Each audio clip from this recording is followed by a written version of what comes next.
से बिना रुके बिना थके आप सभी का बच्चे की तरह पालन पोषण कर रही हूँ। मैं तब भी थी जब आप लोग नहीं थे और मैं तब भी रहूंगी जब आप लोग नहीं रहोगे। पर अब ऐसा लगता है कि मैं थक रही हूँ, आपकी धरती माँ थक रही है।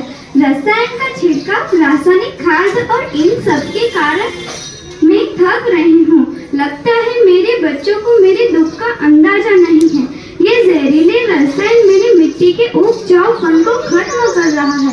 मेरी मिट्टी बंजर हो रही है और उसमें पाया जाने वाला नमक मेरे शरीर पे मिर्च की तरह जल रहा है। मेरी खेतों की पैदावार कम हो रही है। मैं धीरे धीरे और थक रही हूँ। लेकिन मुझे अब भी याद है, पहले मैं बहुत सुंदर थी, बहुत प्रसन्न थी, हमेशा हंसती थी।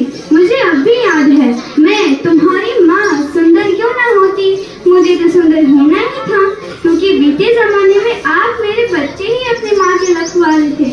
आप लोग प्राकृतिक खेती करते थे और फिर हमारी सभ्यता में प्रार्थना भी धरती कल्याण की है, नृत्य धरती की गोद में रहता आया है। लेकिन मैं आज आपसे पूछना चाहती हूँ कि आपने इसके बदले धरती माँ को क्या दिया?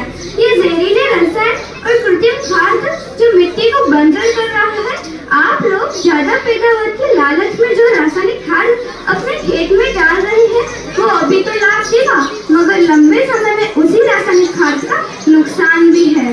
और फिर रासायनिक खाद जहर समान है। पानी की स्थिति जमीन के काफी नीचे जा रही है।